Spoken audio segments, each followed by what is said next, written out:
하늘과 들과 바다를 만드시고 사람을 그 안에 지으시고 복되고 귀한 은혜를 허락하셔서 살게 하시고 영광 돌리게 하시니 참으로 감사드리옵나이다.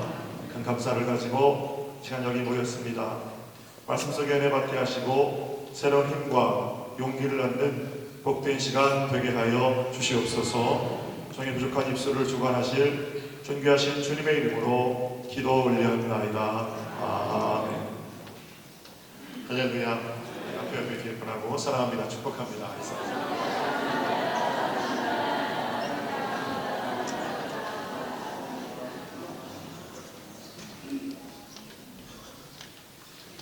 인간의 마음, 인간의 정신 속에는 전통적으로 언급할 때 세 가지 요소가 있다고 그럽니다.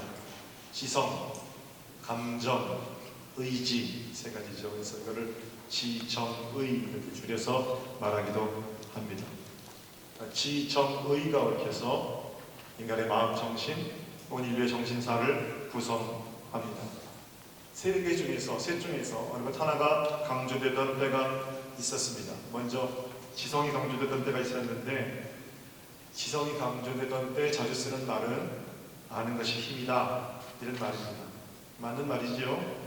모르는 것보다 아는 것이 훨씬 더 강력한 힘 외에는 틀림이 없습니다. 그러나 반대의 격언도 있죠. 모르는 게 약이다, 이런 말도 있잖아요. 그렇기 때문에 뭔가를 안다는 것은 매우 중요한 겁니다만 그 아는 것이 영원하고 불변한 가치가 될 수는 없습니다. 아는 것으로 모든 것을 환원하거나 치환할 수 없다는 겁니다. 알긴 아는데 그 아는 것 때문에 괴롭다면 차라리 모르는 게 더 낫지요.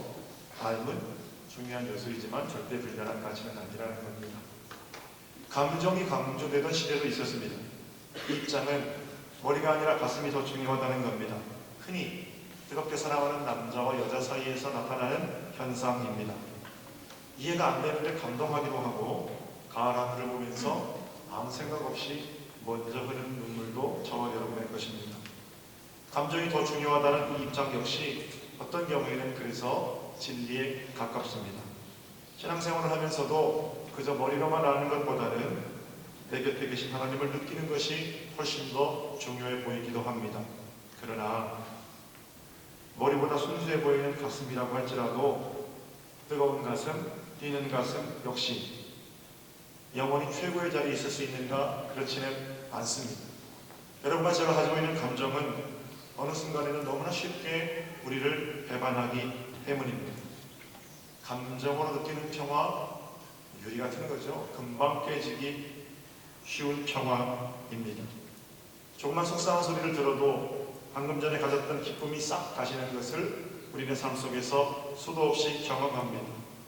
어제까지 죽고 못 살 것 같은 사람도 오늘 만나서 원수가 되는 것, 그렇게 감정으로만 엮어진 관계는 조변석게 하기 쉽습니다.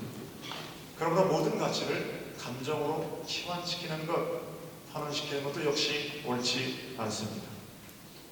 지성, 감정 했죠? 세 번째 의지. 의지는 어떻습니까? 새로운 삶을 향한 의지는 우리 삶의 매우 중요한 요소임에 틀림이 없습니다. 의지가 강한 사람은 매우 매력적으로 보이기까지 합니다. 그러나 의지 역시 방향을 잃을 때는 유익한 것이 아니라 오히려 위험한 것이 됩니다.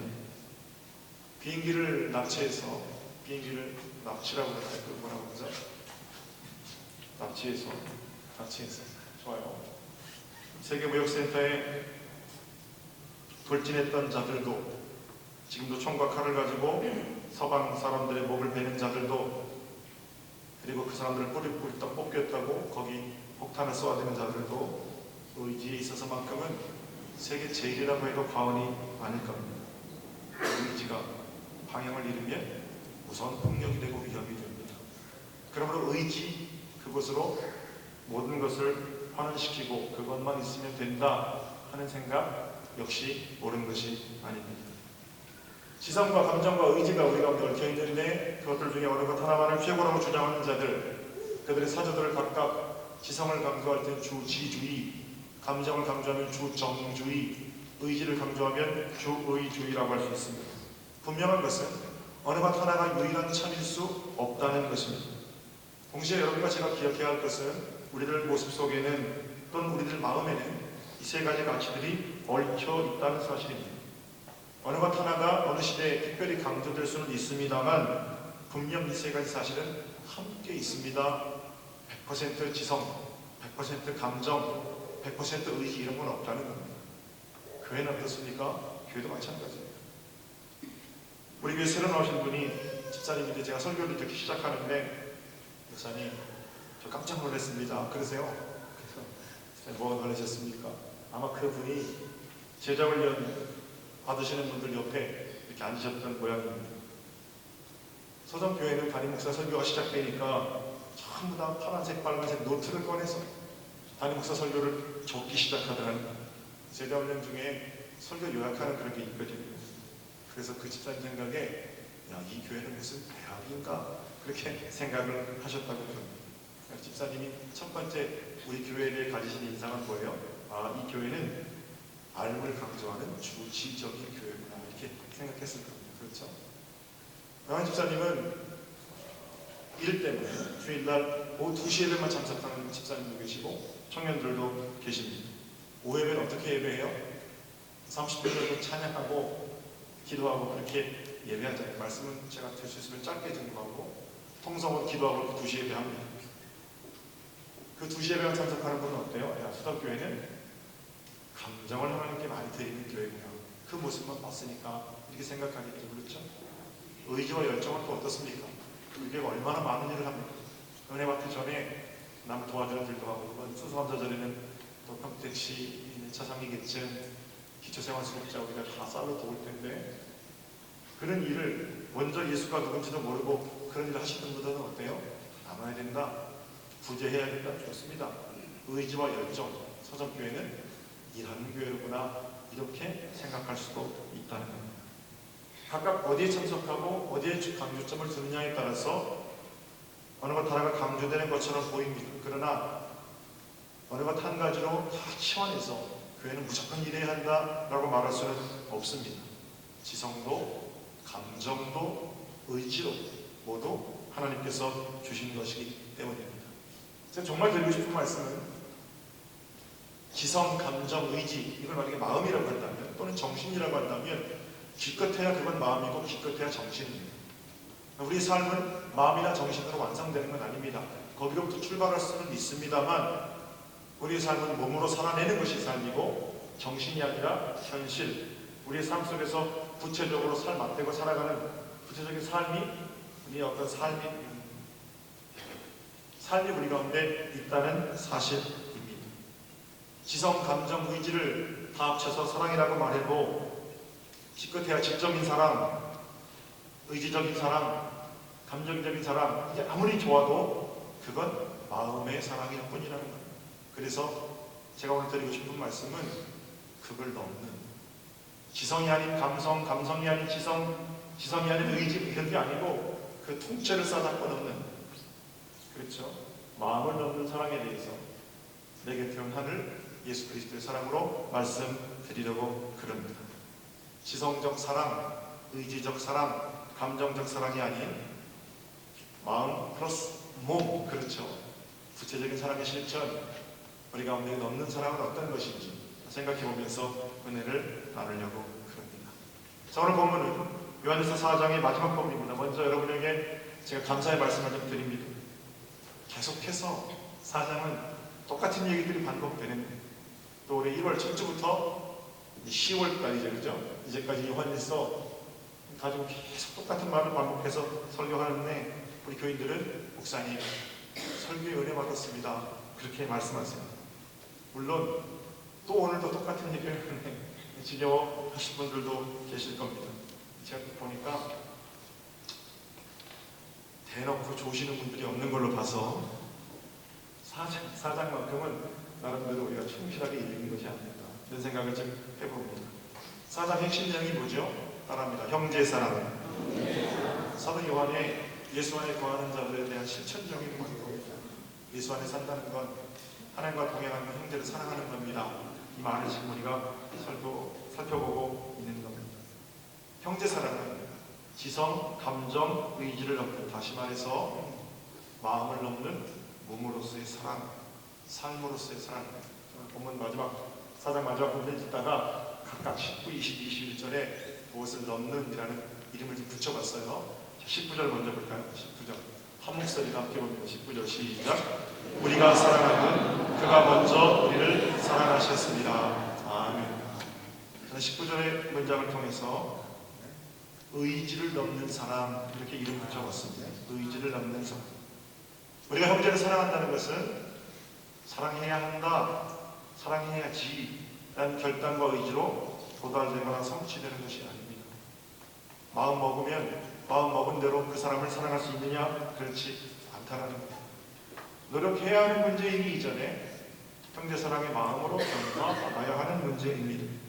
사도 요한은 말합니다. 우리가 사랑하는 것은 우리 편에서 의지적으로 그 사람을 품어보자 하고 시작한 것이 아니라 하나님 편에서 먼저 시작한 것이다. 그런 차원에서 내 곁에 온 하늘 사랑은 의지를 넘는 사랑입니다. 다시 말씀드립니다. 노력해서 도달되는 문제이기 이전에 받아들여야 하는 문제. 여러분, 어떤 사람이 있었는데 항상 자기 그림자를 벗어 던지고 싶어하는 사람이 있었습니다. 그 사람은 그림자를 떼어내기 위해서 온갖 방법을 다 썼습니다. 마룻바닥을 뒹굴기도 하고 물속에 뛰어들기도 하고 그림자만 없어지면 좋겠다. 그런데 그림자가 안 없어지는 겁니다. 별별 방법을 다 써도 늘 그림자가 자기를 졸졸 따라다닙니다. 이 사람의 고충을 전해들은 한 현명한 사람이 이 사람에게 말합니다. 여보게, 세상에 그처럼 쉬운 일을 가지고 고민하는가? 무엇을 걱정하나? 현자의 말을 들은 그는 현자에게 묻습니다. 선생님, 어떻게 하면 이 지긋지긋한 그림자가 떨어지겠습니까? 현자는 그를 큰 나무 아래로 데리고 갔습니다. 그림자를 벗어 던지고 싶거든 이처럼 나무 그늘 안에 들어가면 된다네. 이렇게 말했습니다. 여러분과 저는 우리가 말한 또 우리가 만들어낸 그림자 안으로 계속해서 들어가려고 그럽니다. 의지라는 이름의 그림자를 만들고 그 안에서 외치는 겁니다. 난 할 수 있다. 나는 훌륭하다. 나는 특별하다. 괜찮습니다. 그렇게 하는 것도 의미가 있습니다. 그러나 그런 외침들은, 의지적인 외침들은 햇볕이 조금만 다른 각도에서 비치면 또 다른 그림자를 만들기 때문에 그림자가 없다고 말하는 것이 의미롭지 않다는 겁니다. 햇볕이 조금만 비치면 꺾이고 다시 등장하는 그림자, 우리 삶에 불안과 두려움이라는 것이 등장하는 거죠.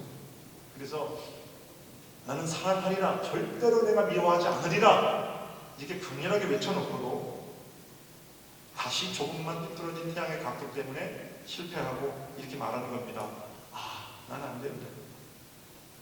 나는 사랑하는 능력이 본래 없나 보다. 왜 실패하는가? 저와 여러분의 모습이죠. 저녁에 집에 들어갈 때 또는 집에서 남편을 기다릴 때 오늘 저녁에는 남편이 어떤 소리를 해도, 아내가 어떤 소리를 해도 여보 내가 사랑합니다, 잘해볼게요, 그래요, 축복해요, 이런 말만 하리라. 강렬하게 하루 종일 마음 먹었다고 한번 생각해 보십시오. 그리고 열심히 일하고 집에 들어갔는데 그날따라 남편이 일찍 퇴근해서 집에 와 있는 거예요. 사랑하리라 결심하고 문을 열었는데 일찍 퇴근했으면 같이 돈 버는데 빨래도 좀 해놓고 설거지도 좀 해놓고 그러면 얼마나 좋아요. 근데 그 산더미처럼 쌓아놓은 집안일이 있는데 TV 리모컨을 손에 들고 소파에서 만약에 졸고 있는 남편의 모습을 본다면 사랑하리라 그 마음 어디 갑니까? 온데간데 없어지고 인간이 어떻게 그럴 수 있느냐, 이렇게 말하는 게 저와 여러분의 모습이죠. 의지적으로 결단하고 노력해서 할 수 있는 일이 아니라는 겁니다. 그렇게 노력해도 너한테 벌어진 상황 때문에 그 노력은 금방 불평으로 바뀐다는 겁니다. 그 그림자가 떨어지지가 않아요. 어떻게 해야 그림자를 없앨 수 있습니까? 내가 무엇을 결심하든 그 의지보다 크신 하나님, 그 하나님의 사랑의 그늘 아래로 들어가셔야 합니다. 그래야 하나님 사랑 안에서 용서하고 하나님 사랑 안에서 받아들이게 되고 하나님 사랑 안에서 하필 내가 왜 이게 아니고 하나님 저를 이렇게 사랑하시니 감사합니다 고백할 수가 있는 겁니다. 명심하십시오. 우리가 먼저 사랑을 시작한 것이 아닙니다. 그분께서 먼저 저 여러분을 향해서 사랑을 시작하셨습니다. 먼저 받아들이고 이제는 그분의 힘으로 그분의 사랑의 능력으로 의지를 넘는 사랑을 실천하며 사랑하는 복된 성도들이 되시기를 주님의 이름으로 축복합니다. 첫 번째는 의지를 넘는, 마음속에 의지를 넘는 사랑. 20절을 볼까요? 20절. 길지만 다 같이 공독하겠습니다. 누구든지 시작. 누구든지 하나님을 사랑하노라 하고 그 형제를 미워하면 이는 거짓말하는 자니 보는 바 그 형제를 사랑하지 아니하는 자는 보지 못하는 바 하나님을 사랑할 수 없느니라. 저는 이 말씀에 이런 이름을 붙이고 싶습니다. 감정을 넘어서는 사랑. 20절 말씀을 잘못 읽으면 형제를 사랑하면 자동적으로 하나님을 사랑하게 될 거다 라는 것으로 읽을 수 있습니다. 그러나 그건 사도 요한의 의도가 아닙니다. 요한은 형제 사랑과 하나님 사랑은 뗄 수 있는 것이 아닙니다. 그 말은 분명히 하고 있습니다. 그러나 지금 옆에 있는 사람을 뜨겁게 사랑하십시오. 그럼 그게 ascending, 오르고 올라서 하나님 사랑이 이르게 될 겁니다 라고 설교하는 게 아니라는 겁니다. 형제를 뜨겁게 사랑하면 자동적으로 하나님을 사랑하게 됩니까? 사랑의 질서는 여기잖아요. 그건 참이 아닙니다. 사랑하는 성도 여러분, 우리가 하나님께 대하여 가지는 사랑은 자칫 감상적일 수 있습니다. 하나님이 보이시지 않기 때문에 그 사랑이 어디 있냐? 저 하나님 사랑해? 그럼요. 그 사랑이 어디 있어? 이렇게 물으면 우리 마음속에 있죠. 이렇게 말한다는 거예요. 하나님도 보이지 않고 하나님을 향한 사랑도 보이지 않고 하나님 보이지 않기 때문에 우리 마음속도 보이지 않으니까 내 마음속에 있지, 내 머릿속에 있지, 이렇게 하나님 사랑에 대해서 이야기하기 쉽다는 겁니다. 역시 보이지 않는 우리 마음 또는 저 하늘 위에 있다 이렇게 말할 수 있습니다. 그러나 보이는 형제 사랑은 다르죠. 형제를 사랑합니까? 이렇게 물으면 내가 당신을 얼마나 사랑하는지 이걸 보십시오. 구체적으로 형제 사랑의 증거를 제시할 수 있잖아요. 요한은 본문에서 아주 거칠게 말하고 있는데 형제를 미워하는데 지금 형제를 미워하는 당신이 나는 하나님을 사랑합니다 라고 말하면 거짓말장이에요. 거짓말장이에요. 아주 단호합니다. 만약 우리의 사랑이 감정에 머물러 있으면 사랑하게 하는데 그게 10년이 지나고 20년이 지나고 나타나지 않으면 그런 사랑은 거짓말일 확률이 매우 큽니다. 명심하십시오. 사랑은 실천입니다. 아주 구체적인 실천입니다. 이런 차원에서 감정적으로 하나님을 사랑해요 보이지 않는 그런 사랑이 아니고 눈에 보이는 구체적인 실천. 최고의 사랑 실천은 뭐예요? 전도입니다. 제가 사랑 실천입니다. 이건 2시간, 3시간 설교를 했기 때문에 더 구체적인 말씀 안 드릴게요. 특별히 이 시간에 우리가 생각해 볼 것은 새생명 축제를 30여일 앞두고 우리의 사랑의 최고의 실천이 뭐예요? 예수 그리스도를 만나는 겁니다. 예수 그리스도 그 생명이 아름다운 그 연결하는 다리가 되는 겁니다. 최고의 사랑을 실천한 우리가 집사님 한 분의 제자훈련 숙제 내용을 제가 읽어드릴게요. 제자훈련 숙제가 뭐였냐면 마음속에 품고 있는 배신자에게 복음을 전하고 느낌 적어오기, 이게 숙제입니다. 읽어드리겠습니다. 나는 남편에게 새생명 축제에 대해 이야기를 하였다. 그동안 남편과 아이들을 계속해서 마음에 품고 기도하고 있는 중에 이번에 하나님께서 용기를 주신 것이다. 여보, 새생명 축제에 윤영주 씨가 와서 음악회를 한다는데 같이 가요. 그러나 남편의 대답은 언제나 한결같다. 네, 당신이나 잘 다녀오세요. 가서 우리 가족을 위해서 기도 많이 하시고요. 이번만큼은 그냥 물러설 수 없었다. 당신이 좋아하는 가수잖아요. 여보, 함께 가요. 그리고 나는 어색한 분위기가 되지 않도록 오랜만에 그녀가 보내준 짭짤한 사연 하나 하면서 노래를, 이영주 씨 노래죠, 흥얼거렸다. 노래가 듣기 싫었는지 아니면 마음이 울컥했는지 마음이 움직였는지 남편이 웃으며 알았어요 이렇게 대답했다. 건성으로 말고 진짜 가는 거예요 라고 말했더니 응 하며 바로 대답이 나온다. 오랜 경험상 바로 대답이 나오는 것은 안 가겠다는 것이다.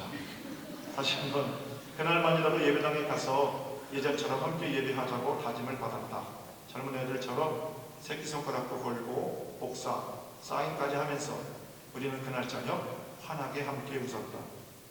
그리고 나는 오늘도 눈물로 기도한다. 하나님, 이번 새생명 축제에 우리 남편 마음 가운데 오셔서 다시 신앙생활을 시작하게 해주세요. 앞으로도 계속해서 하나님께 기도하며 주신 사명을 잘 감당해 갈 것이다. 은혜롭죠?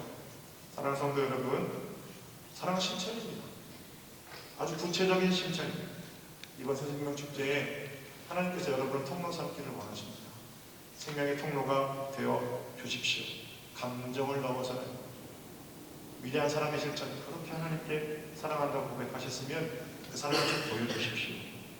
보이는 형제사랑, 그 복된 일을 잘 감당하는 여러분 되시기를 주님의 이름으로 축복합니다. 마지막 21절이죠. 하나님 좀 보세요. 우리가 시작. 우리가 이 계명을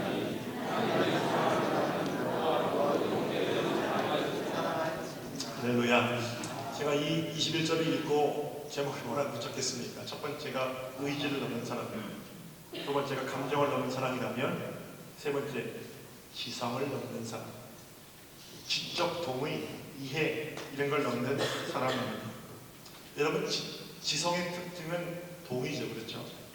머리로 이해되는 것만을 믿겠다라는 것이 지성적인 신앙의 특징입니다. 그래서 오늘 21절을 지성적인 사람들의 이야기로 바꿔보면 이렇게 읽을 수 있어요. 우리가 이 계명을 주께 받았으니 이게 아니고 우리가 이 계명을 이해하게 되었으니, 하나님을 사랑하는 자는 또한 그 형제를 사랑할지니라. 이렇게 읽으면 지성적인 사람 맞습니다. 우리가 이 계명을 납득하게 되었습니다. 이 계명이 충분히 우리에게 설명이 되었고 우리가 동의하게 되었으니, 하나님을 사랑하는 자는, 이렇게 성경이 쓰여 있으면 성경은 지성적인 사랑의 특징이 있는 거죠. 그러나 이해하게 되었으니라고 말하지 않고 뭐라고 말해요? 우리가 이 계명을 주께 받았으니. 요한은 이렇게 말하고 있습니다. 진정한 사랑은 지적 동의 또는 이해를 넘습니다. 서로 요한은 지적으로 동의한 것을 실천하라 이게 아니고 주께 받았으므로 사랑하며 사십시오. 사랑은 이해가 아니라 순종이라는 겁니다.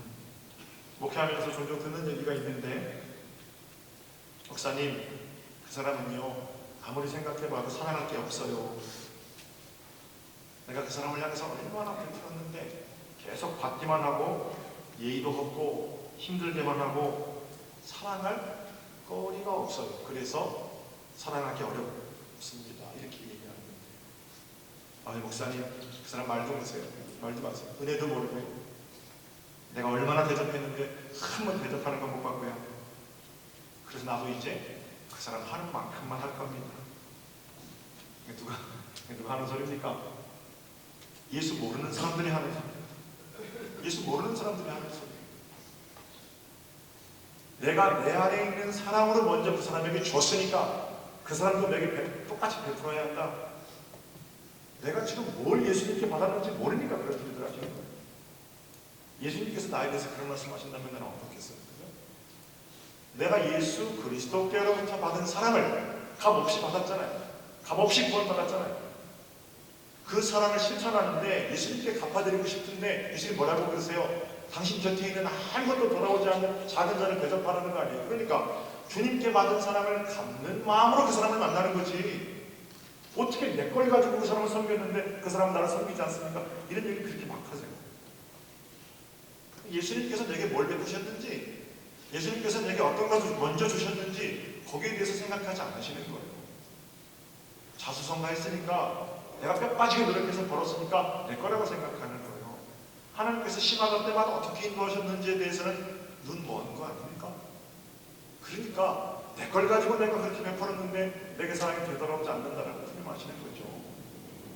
내가 뭘 받았는지 그것부터 먼저 점검하셔야 되죠. 지적 동의라는 것은 이해가 안 돼요. 납득이 안 돼요. 그래서 사랑할 수 없어요. 거기로부터 자유로워지는 겁니다. 내가 이 계명을 주께 받았기 때문에 또 사랑을 값없이 주께로부터 받았기 때문에 나는 그런 사랑을 실천합니다 하는 거죠. 세상 사람들이 하는 소리 우리 입술에 있어야 되겠습니까? 하나님께서 뭐라고 그러세요? 그 사람에게 가서 내가 그 사람 얼마나 사랑하는지 제발 좀 말해봐. 내가 너에게 줬던 사랑을 그 사람에게 좀 전해달라. 세상을 향해서 악수를 청하시는데 그 악수를 청하시는 손을 하나님이 여기시기 때문에 저 여러분의 삶으로 하나님의 손이 삼으시겠다는 거예요. 그럼 가서 가끔씩 베풀어주고 또 그 머리에 수풀을 쌓아주고 이런 과정들을 통해서 선을 행하고 복되고 귀한 사랑을 나누셔야 되죠. 그것이 하나님께 받은 사랑을 갚는 귀한 방법이지요. 이해 안 되는 사랑 우리가 받았습니다. 이해 안 되는 사랑을 받아놓고 나는 이해되는 것만 믿겠다. 양치 아닙니까? 지적 동의를 넘는 사랑, 여러분의 사랑이고 제 사랑이 되어야 할 줄을 그렇게 믿습니다. 자, 세 가지 사랑을 말씀드렸어요. 여러분 더 긴 말씀 안 드리겠습니다. 여러분 형제 사랑은 어떻습니까? 지성에 묶여있는 사랑입니까? 지적 동의 또는 감정적 흥분 그것만 원하는 사랑입니까? 의지적 결단 은혜가 아니고 손이 더 빠를 수 있지만 또 거기에 묶여있는 사랑입니까? 아니면 이해되는 만큼 느끼는 만큼 결심한 만큼 그 마음을 넘는 그 사랑을 결단하고 실천할 수 있으시겠습니까? 여러분 선택은 여러분의 몫입니다. 부디 이번 한 주간 다 이해되지 않아도 느끼는 것보다 훨씬 더 큰 사랑이 있음을 기억하고 내 의지 끝에 딸려 나오시는 하나님이 아니라 모든 것이 원인이 되시고 결과가 되신 하나님 앞에 바르게 사랑을 응답하며 복된 실천을 이루어 가시는 은혜 한 주간이 되시기를 주님의 이름으로 축복합니다. 기도드리겠습니다.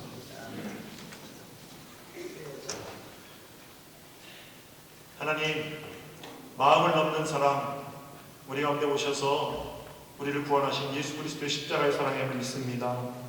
이번 한 주간의 삶을 통해서 그 사랑에 감격하며 형제 사랑을 바르게 실천하는 복된 저희들의 삶이 되게 하여 주시옵소서. 믿사옵고 주님의 이름으로 기도 올렸나이다. 아멘.